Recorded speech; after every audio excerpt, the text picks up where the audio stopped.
Bien, entonces seguimos con la segunda parte de la videoconferencia. Entonces les decía que creamos la función de tipo float que se llama lectura, ¿de acuerdo? ¿Y qué hago? Yo creo una variable t. Esta variable t, si se dan cuenta, la voy a declarar en este momento, la voy a declarar como float, float t, pero si se dan cuenta, esta variable t, ¿cómo es? Es una variable de tipo como global o local. Es una variable de tipo local, ¿cierto? Si fuera global, la hubiese tenido que declarar acá arriba, ¿de acuerdo? Es decir, que solamente existe para esta función. Entonces, aquí ya declaré la variable. Aquí con la t leo el puerto y digo t, hágalo igual a lo que había en t, divídalo en 1023 y multiplíquelo por 5. Ya ustedes dieron instrumentación y me imagino que recuerdan que cada sensor tiene una ecuación fenomenológica, ¿cierto? O comportamiento. Adicionalmente, esa t la tengo que dividir sobre 10. Entonces t hago igual a t sobre 10. ¿Y por qué lo tengo que hacer sobre 10? Porque sencillamente es importante mencionar que la resolución del sensor son 10 milivoltios por grado centígrado. Entonces, lo que yo hice fue los voltios que yo leí, los llevé a número, pero cada número de esos, cada 10 milivoltios es un número. Entonces, eso es lo que estoy haciendo aquí. Y ya con esto tengo el valor. Ya tengo el valor de la temperatura en float. Y ahora, como ya tengo ese valor, aquí voy a decir entonces return, y digo que retorno, voy a retornar t. ¿Qué quiere decir?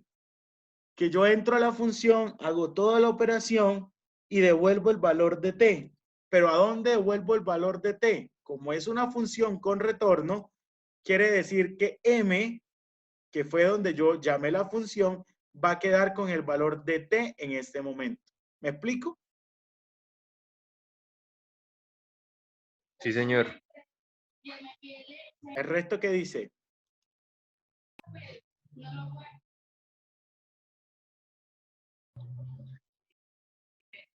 Profe, pues la verdad, en mi opinión, sí me parece un poco interesante esa cuestión de la función, pues la verdad no las conocía como tal y tampoco sabía el funcionamiento. Y es porque de alguna manera le da como un orden al programa, ¿sí? Porque Total. digamos, pues yo tenía la costumbre, digamos, de hacer las cosas, pero un poco muy básicas o sea, como regadas, digámoslo así.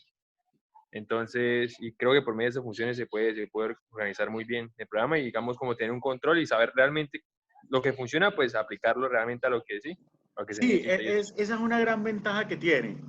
Realmente eso lo tienen y se los estoy explicando muy a fondo porque el código que vimos en la clase pasada tenía una función, yo la pasé como muy por encima, pero cuando nosotros lleguemos y vamos a hacer un control de acceso, nosotros tenemos en el SENA, si no estoy mal, son 20 tags.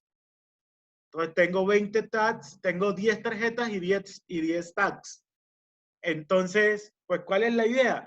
Que si vamos a hacer un control de acceso, si vamos a hacer un control, por ejemplo, de cajas, que es una aplicación común, que cada caja tenga un tag pegado y que yo lo lea, entonces, pues, se vuelve bien interesante que sepan utilizar la función, porque el código que les pasé de la clase pasada está con funciones. Entonces, para que ustedes puedan llegar a modificar. Porque, insisto, cualquiera copia y pega y funciona y ya, pero lo interesante es que de eso que usted copió y pegó sea capaz de editarlo y hacer algo nuevo con respecto a eso. Entonces, aquí en la variable m quedó, quedó ya almacenado el valor de la temperatura. Entonces, ahora voy a hacer un control pequeño. Si la temperatura es menor de 25, voy a prender una resistencia eléctrica a través de un puerto digital que le voy a conectar un relé. Entonces aquí lo que voy a decir que es, si M es menor que 25, entonces aquí abro entonces mis corchetes del if. Profe, qué pena.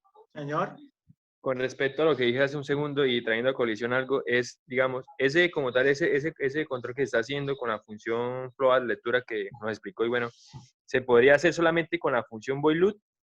O sea, si es así, entonces es a lo que yo iba, digámoslo así, si, no sé si se pueda o como tal, porque digamos, yo estaba acostumbrado a trabajar solamente con la función void-loop, de alguna manera, y estaba enfatizado era solo en void-loop, y por eso no tenía muy entendido lo de estas funciones.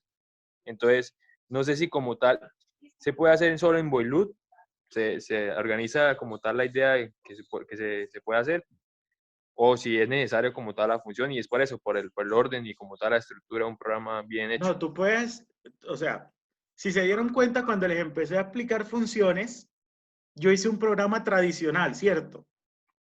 Donde todo, el primer ejemplo que les hice, todo estaba montado ¿dónde? En el void loop, ¿cierto? Pero después yo cogí y lo migré del void loop, lo dividí en funciones, ¿de acuerdo?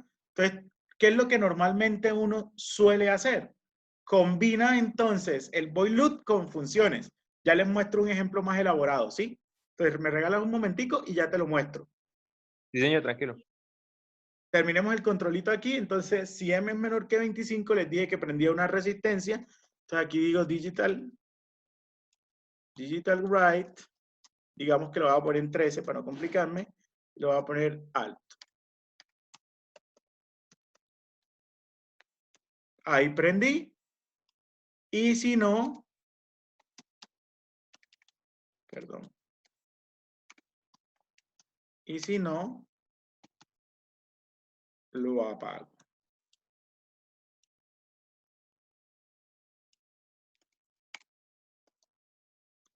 Y ahí ya tengo un controlito de temperatura pequeñito, súper fácil, utilizando funciones.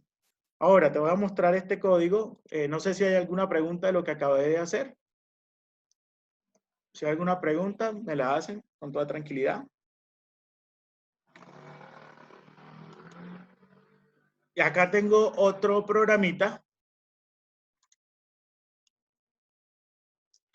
Entonces, por ejemplo, mira que aquí está el void setup y aquí empieza el void loop. Por ejemplo, aquí estamos utilizando el SDS y yo aquí lo que monté fue un menú, que lo estaba haciendo con mis aprendices de DIAN, de hecho. Esto, montamos un menú, leo el teclado matricial de acuerdo a lo que la persona, presionó. Entonces, si se dan cuenta, aquí tengo un switch. ¿Sí conocen el switch?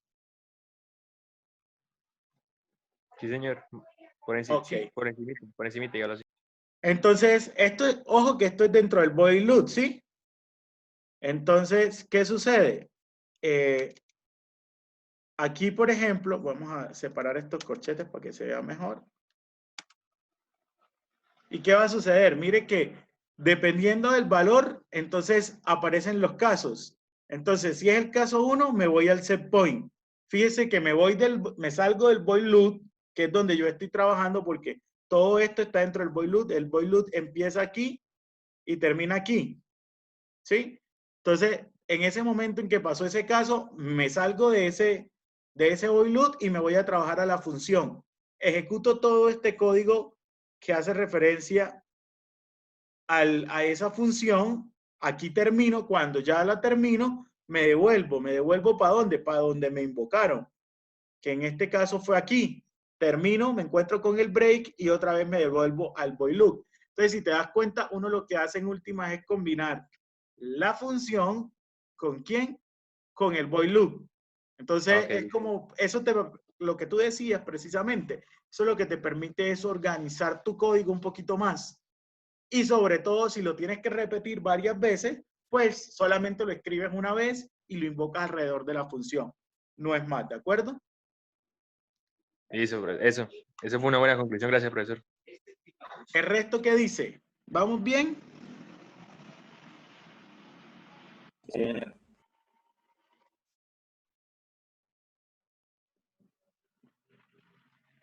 Bueno, entonces, esto era lo que... Ah, bueno, me falta algo, perdón. Me falta las variables, las funciones con retorno. Entonces, Digamos que en el mismo valor de temperatura, imagínense que usted sabe que normalmente uno tiene los sensores, ¿cierto? Y los sensores normalmente deben de estar calibrados. Pero imagínense que el sensor que usted va a utilizar de temperatura está descalibrado. Y se descalibró en 5 grados centígrados. ¿De acuerdo? O sea que está leyendo 5 grados por debajo de lo que debería de leer. ¿Estamos claros? Esto se lo estoy contextualizando para que ustedes me entiendan un poquito mejor la función con cruce de parámetros. Entonces, digamos que yo le voy a crear una variable aquí que se llama offset. Y ese offset va a ser lo que le falta al sensor para calibrarlo, que va a ser de 5. Entonces, ¿qué voy a hacer aquí? A esa lectura que tomó el sensor, yo le voy a tener que sumar, ¿qué cosa? El offset. Pero lo voy a hacer dentro de la función para hacerlo con cruce de parámetros. Entonces, creo la misma variable m y digo lectura, pero le envío el parámetro. ¿Y qué parámetro le envío? Digo int, que es el tipo de parámetro, int offset, que fue lo que le faltaba. Si no son 5 grados, sino 5.5. 5.5. Entonces, aquí yo voy a decir float offset en 5.5. Entonces, aquí ya no sería entero, sino que sería float, ¿de acuerdo? Float offset. ¿Qué quiere decir? Que ahora la función tiene que recibir eso. Hay dos opciones. O la función lo recibe con el mismo nombre, que quiere decir float offset, o, que esta sería la primera manera, o la función lo recibe con otro nombre. ¿Qué quiere decir? Que ese offset yo le voy a llamar, por ejemplo, diferencia. Y entonces aquí, ¿qué es lo que va a suceder? Aquí lo que va a suceder es que offset, lo que hay guardado en offset, ahora se va a guardar ¿en dónde? En diferencia.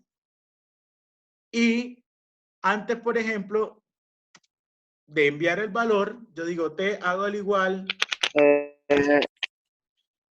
Lo siento mucho, se me había caído el internet. Ok, perfecto, no hay problema. T hago el igual a t más diferencia. Es decir, que con eso le estoy guardando el offset y ahora él me regresa la t. Aquí lo que hice fue hacer un cruce de parámetros. ¿Qué quería decir eso? Como cuando usted llegó a la lista. Entonces, eso mismo lo hice aplicado a ese control de temperatura. Entonces, cuando yo le quiero mandar un parámetro, lo escribo dentro de los paréntesis y le digo el tipo de dato que le voy a enviar y en la función cómo lo quiero recibir. Si lo quiero recibir con el mismo nombre o le cambio el nombre. En este caso, yo le cambié el nombre. Bien, muchachos. ¿Preguntas?